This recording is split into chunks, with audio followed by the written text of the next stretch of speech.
యాకోబు పత్రిక 1వ అధ్యాయం 2వ వచనం. నా సహోదరులారా, మీ విశ్వాసమునకు కలుగు పరీక్ష ఓర్పును పుట్టించునని ఎరిగి మీరు నానా విధములైన శోధనలో పడినప్పుడు అది మహానందమని ఎంచుకొనుడి.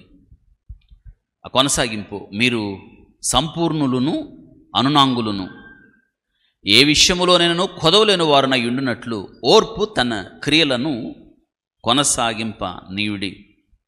ఇది మనకి రాస్తున్న ఉత్తరం మీద.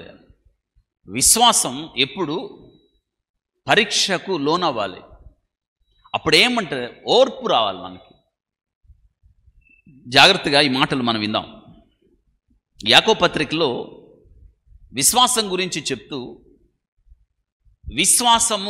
ఆ విశ్వాసము ఎప్పుడు కూడా పరీక్షకు లోనవుతుంది అని చెప్పడానికి ఇద్దరు వ్యక్తుల గురించి చెప్పాడు ఇక్కడ. మనం విశ్వాసం కలిగి ఉన్నాము అంటాం, అయితే ఆ విశ్వాసం పరీక్షకు లోనవ్వాలి. ఇది గుర్తుపెట్టుకోండి. 2 విషయాలు చెప్తాను ఇక్కడ.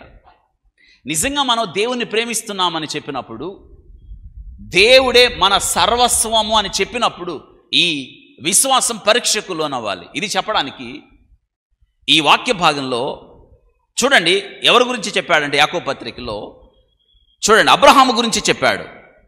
21వ వచనం, 2వ అధ్యాయం 21వ వచనంలో, మన పితరుడైన అబ్రహాము తన కుమారుడైన ఇస్సాకును బలిపీఠం మీద అర్పించినప్పుడు అతడు క్రియల వల్ల నీతిమంతుడని తీర్పు పొందలేదా అని చెప్పాడు. మొదట అబ్రహాము గురించి చెప్పాడు. ఆ తర్వాత 25వ వచనం, అటువలనే రాహాబను వేసే కూడా దూతలను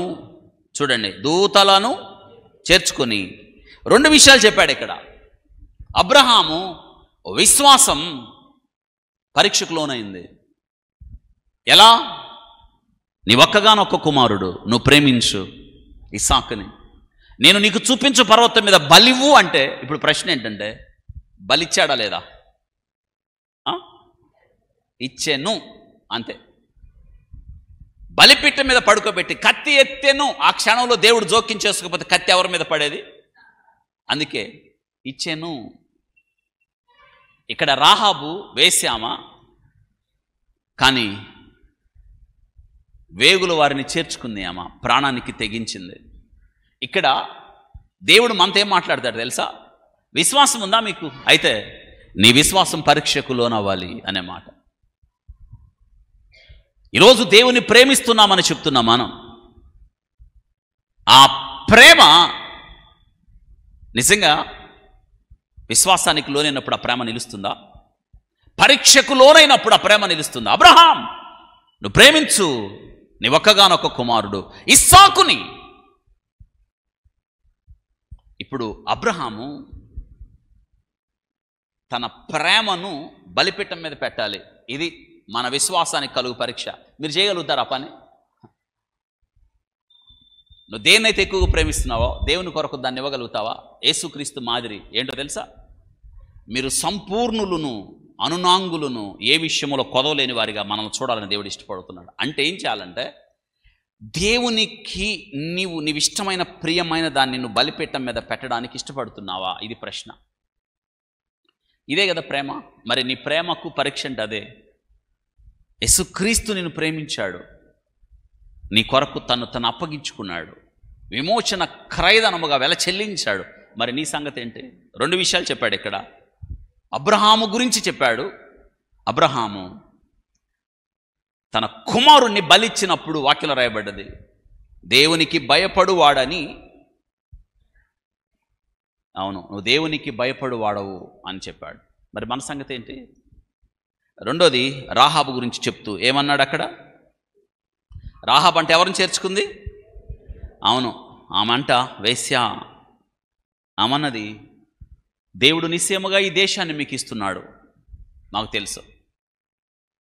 మీ ముందు దేవుడు ఎర్ర సముద్రమును ఏ రీతిగా ఆరిపోజేసనో, శత్రురాజులు సీహోనును హోగును మీరు ఎలా హతం చేశారో మేము విన్నప్పుడు మా గుండెలు చూసారా కరిగిపోయిన అనుభవం మీకున్నదా?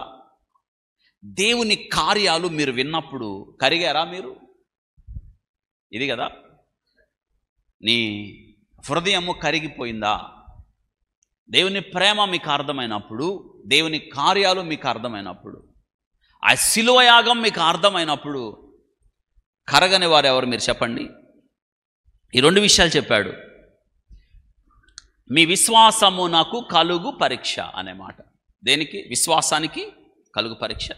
మీరు పరీక్షలో ఎందుకంట అక్కడ చూడండి, మీరు అది వచ్చినప్పుడంట మనం మహానందమని ఎంచుకొనుడి అని ఉంది. మహానందం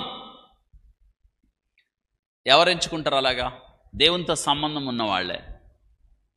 ఏది జరిగినా ఇది దేవునికి చిత్తం అని అప్పగించుకున్నప్పుడు ఎందుకు అవి జరుగుతాయి అంటే మనమంట సంపూర్ణులు అవ్వాలి, తర్వాత అనునాంగులు అవ్వాలి, మర్యాదస్తులుగా మారాలి, మనం యోగ్యులుగా మారాలి. ఏ విషయములో అయినను కొదమలేని వారై ఉండునట్లు, ఏ విషయంలో మనం ఎట్టుండాలి? దేవుణ్ణి ఆరాధిస్తున్నాం మనం, ఈ అనుభవాలు కలిగి ఉండాలి. ఏ విషయములో మనం ఏమి లేని వారై ఉండాలి? కొదువు లేని వారై ఉండాలి. అందుకే ఓర్పు తన క్రియలను ఇది సాధకం చేయాలి. దేవుని పిల్లలుగా ఆత్మతో సత్యముతో దేవుని ఆరాధిస్తున్నాం మనం, నిజమైన ప్రేమను కనబరుస్తూ ప్రభు బలియాగమునకు స్పందనగా ఆత్మతో సత్యముతో ఆయన ఆరాధిస్తూ ఓర్పుతో క్రియలను కొనసాగించి ఆయనకి యోగ్యులుగా బ్రతకాలని దేవుడు కోరుతున్నాడు. అటువంటి కృప దేవుడు మనకు దయచేయునుగాక.